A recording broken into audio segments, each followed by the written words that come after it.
Assalamu alaikum UDP Youth Action Group. Assalamu alaikum Coalition 2016. Assalamu alaikum mbadi unube ngalbe konton albadi malemo Ibrahima Sane. Natale kamol kachandi demanding 10 or 15 minutes at a tambilola. Because ikadiamol moy wato bela meyalon ko imanke kilinti. Ibukalon to nyabe mintole anim faniyabe mintole bare portiko a notale bari be kuma fola ni ba fola hakilo to askeno motulo bela imam mellon ni be kuma fanan sosola kuma soso dalilo kan ni be kuma fanan sadala kuma sada dalilo kan mama keo ya fo nyala akonye ko ala kana ke sama ko Ibrahima fo imalo be mula fola alaman tankaloma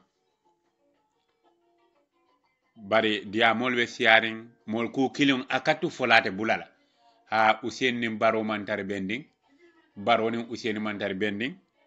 baro lafta la patiole lola baro lafta UDP le jamfala mu baro la hajot na atari UDP kato min beke baro ate fero da ko abibola UDP le bala he alaman sino ko ha alaman sino bari molu wado baroni Usain mantar bending Usain nim baro mantar bending ngo Usain nene mo kumande aya fo bante nim baro mantar bending bang fo mole Usain bala men ko mole Usain nim baro mantar bending bang fo mole be baro bala men ko baro ko men ko mole ko baroni Usain mantar ko killing fo baro fangane ya fo mole nin dulale kante jakali e katare kumo sadala ite kumo keso fo la mole nko yalo membe tabulo kamol nyanta wole fola bay baro ni mole ci kaye ke sando iko sayin abandale mbe sando le silam mili selendi sando dia mule boto ibe fero le kilay be bolo sando nyame ye jinde duma ni jida duma e balo na molle kata ke selendi sando ifang me fanke no sando so molbo dia mo membe la baro ni Usain mambe maybe askeno molle be baro bala mel kafo e kela ferol fo mol nyala mol kalo askeno molle be Usain bala mel yalo e kela fero fo mol kalo barinko alinga nin kumo fo bula ko baro ni Usain manda beni fo ni baro lafta UDP jam fala ali amira nasida kafo ko na ba fola abelola public le mbay national assembly ay afo ko mbenim ferole da kan lafta ni le kela fali amira baro mutola abola kela fali amira bitalo la le public ay afo ko mlafta mbola UDP le do wanda dalo kafo mbe kwale sono mbambe Usain le jam faka fo baro bokela ali amura juma ba Usain fanam bitalo la fo mole ko problème le benteni baro tema fo Usain da fam bitalo la ayofo hey nin kumo Usain nim baro tema problème nim fen ko nim fo bula alinga nin kumo fo bula ngatilina banku do ko ngatilina hajola ngo ni ko nin silo muda abita fundle la sato ajam fata nyawnya be futa la sato to alinga ta ha ni woyo be borkan jiote da men karla itita bat la wodo ba o diamu sifal alingol bula sila o kanyantale nkani moy lolu mol ba fola hay ko baro ba fan zum pati lo koto hay ko Usain ala bula baro UDP le baro tombon ya fa sa fa kanyeta adu baro lo rafo nyako Usain dabo wole adundi politiko kono ala political fadalem bari mol kan nay ba fo melbe baro bala wolle ka ba fo melbe Usain bala wolle bari ko ni be kumo fola lo kumo ma mention ya tema na jente bukanda bula jente ka kumo ya ente ka dia mule la baro la kodo wolon baro youth movement nko fole biko nko challenge ha biko kafo ngolonne wala nan kafem foje ha bari baroni Usain temo be diari be kuyari be fenke kan man fellonje baro be pati lo kodo kan ngurngurol le moy bari kute memba mutalam bul fulola bari bitu bay mbebe funtila nyokanne na wato binasira nsi aladani ala mbeni sindi woma beni kuma kanne bina molbe men la moy leda hey chakano tilol boy tale silande chakano tilol boy tale silang chakani te kerin silang mbota men kono nte bulala kono adun akafutina mel be nyatilin la wala kote woti lol boydale bigo nte ka fon fonen ko hani kayna ko na lafte kudla ni sol ka bula men noma aka wole kata ayo ka sawoti na yo ka sawoti aka kore be malankunne muna ni kayna ko mo fero sodo fo kayna ko sinis kore be malankunno ni sona bino mo sinis o balankunno banenero wala ke mol kan ni sol malankunno ala kan ni sol kayandi molye neni so nene ka ke sawoleti ni ay kayna ko kan ni sikeme fo ni sikeme fula nyonta kilimi dam man bebe malankunna abenene kanne ferole mu politiko bitenne ni be nyaton ko noma me alo mol ba noma ilafta wol mol sodla wo nyaton ko ta yake sawod bayin tema moje membente bon la UDP nkonte be lori UDP le koma adum mammoje fana memba fula nye barola man sakunda kana fasa baninga kuje memma mbeng mammo fana je membente sondi la fana nade ha mammoje memben sondi la wala nde kuje memma mbeng kande sondi wala mammoje memben sondi la wala biko ngalo ne ko bi diata nyaaw nyanni bi tilobe boylale sinin diata nyaaw nya sinin tilobe boylale naaje molbe salika mbe mennyini kambu kanyi ni mbide ala kama bo nya jele yomal kamalo lung ay mol sarala bare useni baroni useni mambe barobe pati lo kuoto nko bari mbe fo baro nene be lola kafo kono la aya faale ko mbem fansum pati le lo kuoto bari kumol mel kafo mol ka kuma kanta wolle bala bari kala fa kila ko akoyte male dolbi jabo ga koyima bari dia mula do ya fo me abe gambi ako kuma kan le bebulu me alon ko afolung mansi alimbede sila ngolung batu dia mula ako kuma le bebulu mem folung mansi na folung sila be folale ako baro ba folale ale nga olung batu silang baro tengu sen tengu manna fasoto ale nga na banko doku bi kon tebe laari UDP kanne adum be laari banko dion kanne mel ko nga banko doku banko eta nyato adum be baro fasala kaji ko banko eta nyato ha adum be lori UDP le be lori Usenu Komale fo janni lo me ba bon laje adum nata dawda hani jaaje kesote jolonna bi kon na parti li dalo ni loyal party member inyanta tara loyal li la ele why not a loyal citizen gambe diun ya banko diun fana decide ye bero fay me ni loyalty la banko nyanta loyal lo fana ele bari ku kanana ye loyal me alon ko sa mota la kana loyal wo ko wede ku yene la banko kan me alon sama man tarala banko de manyan loyal la bari ngal dani alinga nim fobula silang baro ni Useni Mambeng nal kafo atelimel kafo mol ka mo atelle la atelimel dakalo kafo ibiten ne fentete ma ni de ko fentete ma mol ba fa ni aja fa so bita kula mol ko le fo ali ngo ku mol fo bula silang wo taymo man to kote banku do ko baro bola Useni bola coalition partner bi banku do ko la animel lafta banko ita nyato ibakanne ali ngan tewsidi kuri nga kafu nga gambe do ku gambe ita nyato tilobo rabi nyaaw nyandi akalla bamboy la fo mi kabu kana ba ni tilobo da ni tilobo da so wala kaku so wati binabe tambilale momo e fansum fero da dai ko bi man la fi nga fa he mbadu fo ala bulo e si malume ni ala parera lume o le bital ye fero fede dai ko hanni ka suba baso kurano le kunna e ka suban sel baso le kay ko man la fi fala mbadu ala pare lume na pare lume wala be ci kala baso le ka abe ibe dam kula le kiam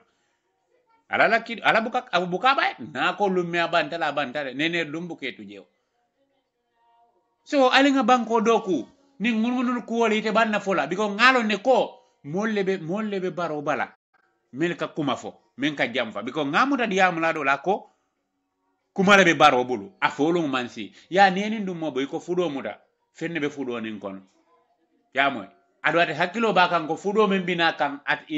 fudo ma nyande tala kama at la fion bi jele ni ado abul ni mi hakilo janna fudate ba firina ka lon ko mum fenle ba kon so ni fion fudi molie e be mol kumpandi la so wole ka ke diamo kasia biko ni na mol kay ko e ko mole ko misalo fe ko mole ko kuma lebe fudiri mbulu afolu mansi molbe mule mira la silang ko kuma kan si fal wolle kan miran ni dundi je bari yalon te ko elente ka diamu ko la menseni atam baro ni Useni manda benni baro ba pati lo ko do mo nene ma mo na diamo ko na dum bukake because nte kam barola ko men challenge dumandi wala mu youth movement because ngajele ko mbota kafu jumale bulu ya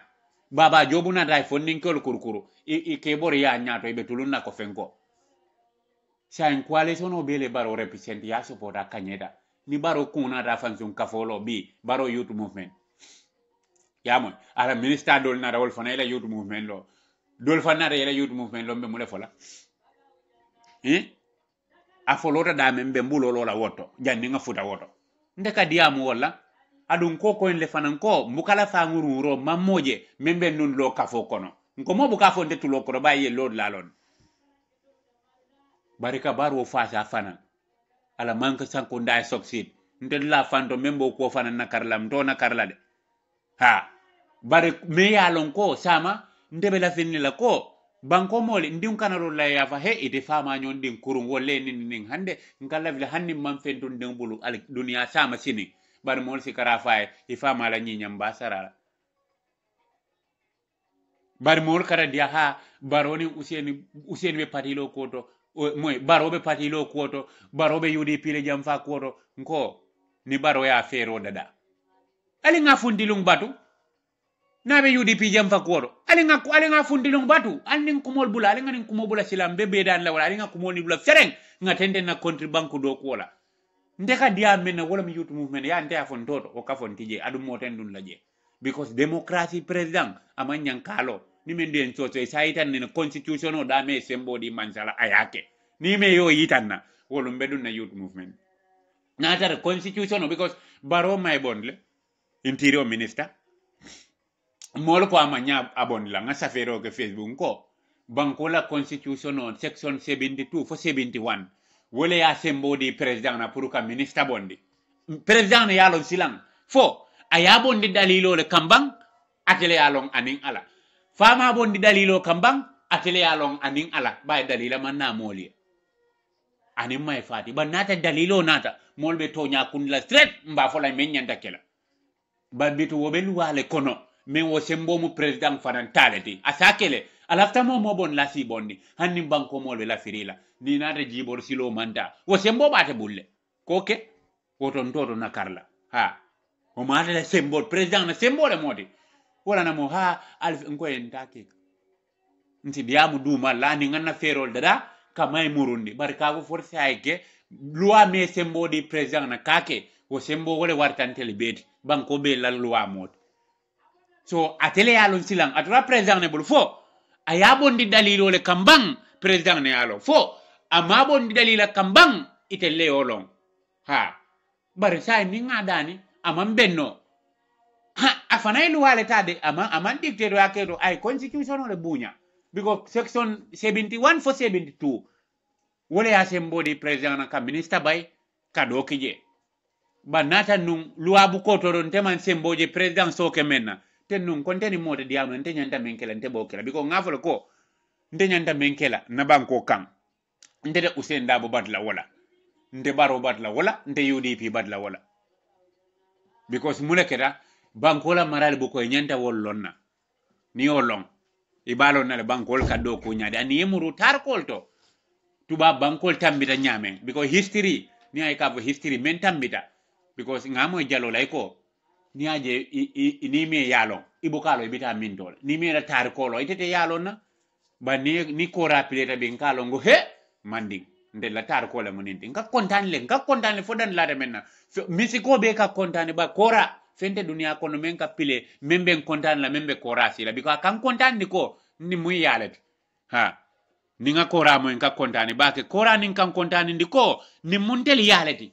wala ke misiki bukante kontane de fem fana mo tantam bukan kontane de bar kora le muno mo wanti ni fulan nyambala ni tandangni ni ngemo ya ka kempe ko ya fulan nyang fana wana ni nga kankuran kuma kan mo en ka kontane le fodan dulate menna ninde kankuran mo yabe kuma kan ka kontane le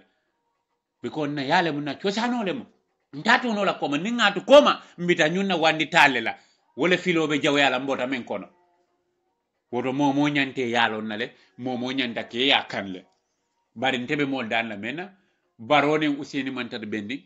mol ka foko useni barote bendi mba barobe kafu ko barobe patilo koto mba barobe UDP jamfa koto nko alatu al kono al kamo ilen kamo al kumo ni mutal kono lolun samale bala si mal sa sedia ha munanko ni jobe woy kay buka so de sawola ni lafta so de sawola tabatu din kadala ha nde kumo men koytamma nko le fode adu ni en chale mba malale fo sando fo kana bula dumala biko mbuka ndabula kumoto kuma koytem buldame bari ndebe foru morning UDP kanun toni Gambia dum bedan la mena wala muninde ko Usain nimbar nal ka fa alla dia mo kono mol ba fula ngamoy karla yami ite wo dulal le kam mo sobinde mol ka sobi jele biko nin tebe diam kam min ko mel ka fo problème be Usain nimbarote mel ka barobe UDP jam fa mol be mo fo ba fula Ibrahima Sane ya ko la man sobi kurela birum ifelesi ko dum ni mol sondo mo kono ni non problème odi fali fonga inspiranol ta nga political history karang yamoy ni kanin kuma si falfo nin ti adam re bafe biya mira man kuma moy wanda man sobe kula mbe mo leson no mo sikandila waye tebe men ngururu kan aman senema kumoro bije mol kanare ndeka ha iko baroni Usain baro parilo ko don ko nga kumol moyle bari alenga si ngalung batu bay baro meta je nyawnya bola je yamoy karde fayo sanji sabang sanji lulu ba mbe murula ber fayola ale ngolung batu wala ndebu kan dabula dia moto bay ni ko tenel lung sada fo bi mutala ton tenon te bay la sinim batu ni abo talato e man ni sadabo ni ko sadabo tenon idadabo dimaso e man sadabo iduye ko nyande sadabo dimaso tenon batu tenon be silale ni tenon sita yela sadabo ha banni hawjita fen koto ni hawjito e kido fay ni mi hakilo be men sumanna e ka wala kese o ka saw wala so alo kumol bula baro Usainu UDP la leader adu momo mu UDP 100% inyanta loya Usain da boyle fo mun kan ngakalam political history do kono jang France jang president nim fela bodan kono Macron François Hollande Nicolas Sarkozy sayda president men noto ako ni loyalta patio ako ni be bularin patio noma mbay be la firin kafo nyaton ko men tambi nyanda wole folo kanla force bo kafo kanla ako ba kafo la nyaton ko ni man nyawoto ibe nyano la kafo to nyadile ngani muta politicien bu ko le kono ako kafo la nyaton ko ni man la fi nyala woto ite nyala o kafo to so ibe kafo kono ko ni loyalta Gambia banko ki 100% ilafta Gambia banko la ha ibe loyal la baroyle by Gambia le a decide wala ne kafu Gambia has decided because mol bebe fambule ko alta bon roka lafta men candidate lo da party lo da mole bero fay baroy mol ko lafta barola Gambia no le otombo sa ni men ko ite man la fi barola yalo ite be fambatan dol bari wo kana mo fanantel biko kila natale bombe man la fi kila bari ndeka fo men fo mole ko barona la palace wolon banko kam banko bera nyaton ko lon baroti bari UDP fanan bera nyaton ko lon usenti nin dula kana nakare mo kana jeji jande ha banko bera nyaton ko lon baroti bari UDP fanan bera nyaton ko lon usenti mo kana dula nakare nale mo la palace o diala al ka kambenne adun alsitente bar mel fanan ka fo ko kariman sadal fo ka para fengere tende wo fanan de kumate mo nyande men fo social media kon amansada le foka pare so amunta wote worila mel bañi nin ka wolle be worila manne kan fo manda bambino ko kumo manyi ay jali fo lal ñinin ka jalol ko kumo manyi ay kebal ñinin ka kebal ko kumo manyi biko kumo na foda fodale kumo manyi de wala na bambino ka ko kumo manyi ni be kuma la si hakiloto hani man saya kuma ko kumo manyi biko be kumo do fola ni be man sa ñinin ka be kumo do fola sama bina sa en kan ne la skeno ate diale wala na bambino ka fo kumo manyi ni ay ndeka bula kebal no wani nin jali kebal mi lay ka kuma kan woni mali jalole e ka kuma barkare ngol le fod wala o den kilol man ker ceku de katalo muna keda fengeda denkite la hande wala kam man nin ka kanne fo men sene ada bake wala bambino la den kilo do ja ka fo koku ni bake la fo ya nyanyi nim folo ha ako fo ya nyanyi nim so barka fo ko barobe UDP jam fa kodo baro parti lo kodo du sanu teng alkal konde teng ngunu be ke kanne ali bulang ngunu be ta ngunu because ngamuda modo dawo ko koydele kata do kono lebe fero do daraka yo sa yalon fero narara nyawnya fundin luna katarala fero darara nyawnya fundin luna kata abe fundila lumen ali ngolune batu moto na ye dang ibe moto sot no la nyaadile melbe nyaato e bolle kuman la ye bulo may ko ay dole dan koma ni e bulo may moto lota ibe moto sot lan ba moto e dayte ko be borka wonno ma foy sa soto moto dum bida kan o be men borka ite be sang bor la le mo borno ibe mule keno la kaw moto soto ibe kuman role kala nyaato mbay police ko yafa moto tiyo men na fura jali ya fay ko ay lode mbatere bayindika mbay fenta men ka boratede ba ni de fenta ka bor men dite bo sot la ibu ka soto so wala mu kuma kandi mantar jam fakale bake baroni usenu mol kan nyinin kala man fel lonje man la fi ngalo baroni usenu be benni fo manda benni man la fi ngalo baro parilo ko fa man taralo ko man la fi ngalo ha bari men ku mayata UDP be nyanta loyal usenil banku diw banko lan saro fe mu loyal gambianti ibe nyanta loyal president ele bay gambe diw la decide wala nay kaf gambe has decided the people choice wala molla la finna mo yole tombong so alinga kadanga nindula muta be nindula muta ay bambang kang dukara alinga kumol nil bulan kakarefo ha ndelafto kumol ronne fola wato man siya bake biko president baro gam ayalon ko ala audio bi jala kuma kan me afangani fa ako gambe nol yalo ne ko mode tuluni la kote mo yitandi yanale akate membina ati fana yalo ne ko mode tuluna la kote mode ati tuluna na kote yalo baro yalo ne membe keri baro ya ne fana da sita nyaadi muna nale fewon ka be sando akabe manya si ala ala bulu sando al nyanda jin la nyal ala bulu ba ko frek ale jen kan banko tem so wole bije baro be damen ali nga fasa pour gambia la sama kama mo be bi te ko ite be fanzun sama le dada kan ala ba kanet adum ben kalilale bi billahi wallahi ala gambia silang ay mbulandi men ko na te mbulan law kono kode woti lol boytan ndarta gambia le soma jobe men fa kon tarta gambia le ya no wato ke o membe kole ala ya fo batara julo kuntu mbe dering hanna tisota mo dol fo kadul laran kodo usen le kuto dum atambita ka fo nyato ay batara julo banna banko kan ako abe dannale ni be fala e fa ko ni solo di ninto soronta banko etel kebal dum usen tambita ka fo nyato ho nyale ye nyobulo muta fo batara julo kunda banko kan mota kadla banko kan moto banko kan la mote la filo banko la nyato tala membe tambira usen dabola momo ya fa be fania fola momo ko atelo banko kan wo kewti be fania fola e man to nyafo because ke banni yala kanole itandi banko la ya no wato mo jamal be ke jolle be gambia bimbe ba fulan fay ke kendo ya na jamano fondel be alkiyamale mo jolle be gambia wotumo mbe ko mu keke ndote muna nan man lo siloka banko na men kirindi o ka banko le bulay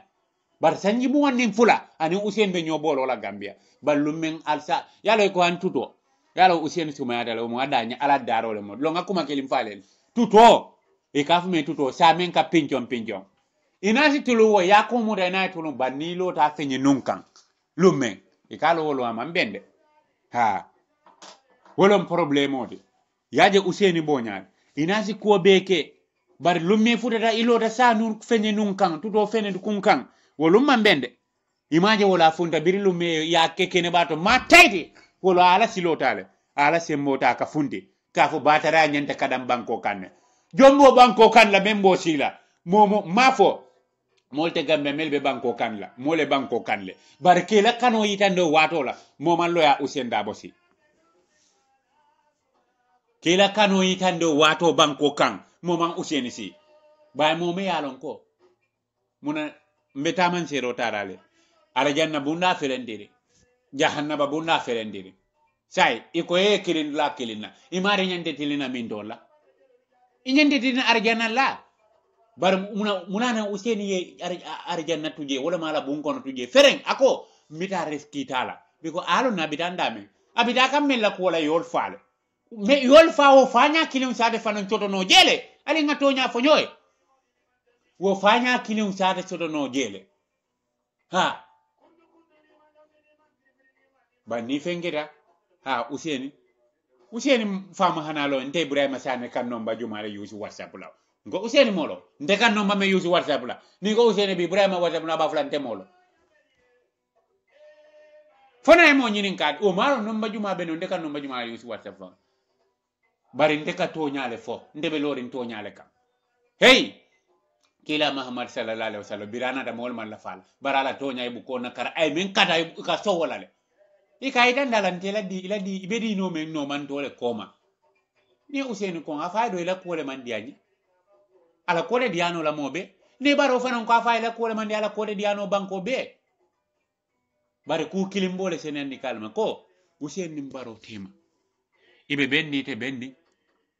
ndela kuma man taroro ndebe duwa kanna banko la nyato tal ba ndiane ko baro sima yata nyawo nyandi gambele sima yata useni simata nyawnyani gambele simata opposition mel bebe gambe simata nyawnyani gambele be sima ya leti ndel be bole kono wodon be nyanta mun nyi nabi wala gambela samade pour gambe ta nyato baro kole ya wato mello ta ko ba tara julo nyanta danna jombo banko kan la katambe wote ya natare alaka mo la kato be la ni tabulo ka mbaka ala ndikene bato was ten nun konte nyo sabalaw ala le kiti kundono bare useni bata men beta gambe banko ka kundu tole fereng bata ko reta bulu nyaato ala le akundu ni men dun ko imalla fi o bata le kundu isi pare mbayeta ko to ya bayandi je ba tele ko mo manya fola gambe na man katet so kumo jam fata embe kumo kundla jang ko min de kam men fodro ni nka fundi foru mo kono wato wato useni mbaro man tabeni ndeka diam menna ndeka diamu menna wala mbaro youth movement ndeka diamu wala because nko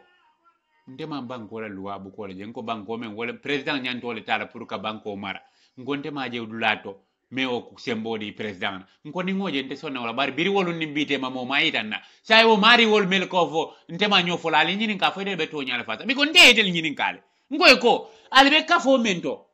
natar na banko na loi men ngada da wo sembo wala ya di alla ala yitam fanan na ngaje ni ndegeji dia mantar je ndebe ka fo ni support la ha bar nimmaje man so wala dum mo man bulandi kafo nin kono adu niyaka kenyala kan kampale fodan lade men mukan nuku wala adu muka wala na mo buka ka cande yalo nibe kafo kono ayitan di kafo kono ko be kafo ko ni de kafo ko danyina ni konte kafo kono bar kane fange ko be kafo kono ndeka ku modol moy gambe be wol ka boyle ka boy la damian ko kullo bumba bari ka fudan defana majanne bari ngoyle ko ko kunnim fo ne balaw man si folo ala man be ni o futala sanko dema sang me ko mbita candidate tombon lela ha bay parti yoy alpha le soto mbe la moy alpha la dum bebe la alpha ko man te dinol mel be wuri na ndel be wuro la kira nim futara alpha la place oto alpha le fanambe alpha yakela kebal lebe keba ke ni ko alpha dinnon kara alpha ko no fandin kebal te kilindi o ka fo mel bo kono mbole la moy la wo kafo yalo ne membe keri wol kafo fana ne be menkela nka moy dol fana ko baro ka kada UDP wo muto nyaati na mo ke anyanta kela jumale al kakaro ko mol wona baro e fo fenke UDP aba enta kelal adu han kunun amadu ko ray baro la karo fo le UDP aka kada ba ke UDP adu angani yole yita pati onin amadu ko ray afu base joyi amadu ko rabulo fol woto bi ni baro ba kala UDP anyanta ka kele forse anyanta ka kele biko kunu ba ke kanjele ani be kafurin fo bi nata mule kira ta kela bi le nyanta siala konundi so alinga wakili na banko mun tele tati ndele ba do kula ngasam ba nyato ngana bi jibe ko Ibrahima Sane la interest lom bi yeso wala bi sama ko ya sada ko etar lori adum ko fana be kuma kim fo gambe amol mo famon ko ko nimbi gambe be damin sa duwa min kita gambe bango ko ko ni nal ba falal hakilo to de al fulo ka tar bun ko nal ba fo kan bar alale ka sindi mol ma de yala ka sindi mol ma nyaadi le i molonde bar alale ka sindi mol ma modol be gambe bi janna kana ala ka yita wollal banko mumeo ala bu ko ciakani mol kije ala ka dol kije miliyalon kol sudi arade ala la baki ma fo nintel na temo be ko jannin Dakar dor na temo ma han Dakar nin kesi fan alay dol sole wo dol nin president na makamoli bu ko la dunia kono fan e ka fo la woliyoli ala yol sole wolni president tan makam kilindi duniya kon ala yol sinni duniya palasol to yomal kiyamata be si ala beti oto alinga na lonnal fana bunya ni dina kunyo saba alinga ke bal bula yawa alinga ndabo je ngal be dani wala lonnal damani ala katale nyomoy fonna banko sita nyato lonnal la palaso nyanda kala mendi al duwa bambandi banko kan banko yirwa mbe banko lonnal be dan lawla al tendale duwa ken na banko kan na banko yirwa nin majlis fen kol ni nyo saba ala bula kunu molbe siarin gambele nka moy dol fana ka fo ka ni baro youth movement ngo banali mire yalo mislimia to ya UDP kol ka gen ba ni dara foy futata mislimia dino kono kata man serol na dale ni a UDP kol ka gen ni futa mislimia dino kono yalo dino be siari ne dunia kono ba mulana ni sial ko bina gambia ba dina ko don ko bina gambia aka mislimol le torade ngani karo kola mulana christian bu ka fate kela dina ko don ya fate kela ba mulana mislimol le kallo e ka fate kela biko yaje ko anila silol le manta adu nalo da sama keno abitante la misilmi an le farala na misilmo dol bi jay bi yol sondo mo suñara le ke kafu ila kafoma ni la ke misilmo ka balam ba no fo misilmo da mane mo dino te gambia so abitenne so dinol kana banko ka misilmo ka chale kalo fo ka chale dina do la ku man tarje mun keda ngasilale wala nan ka dino ni chale ba no la ko ninu ko wala dinlam be men kara bole sodla be la dino be be bi rifta mena yobu noma so ba mulana mol ka sila wala so kumodo bi je nimbe fola lin karam mira bake mbare bulala jang kumo bi do ni damen tinyata bi don seta lam ni damen benta alale oke ni le mukuma kan dinga men so dale ala baraka bake ngal kondo bar fula sasa le benna toto ni wati wole muda ngai fula kurang anin karanke kurang wole benna oro ngal be konton la moy rabe dawda ning al sasia mol sala moy anal bade malong ibrahima san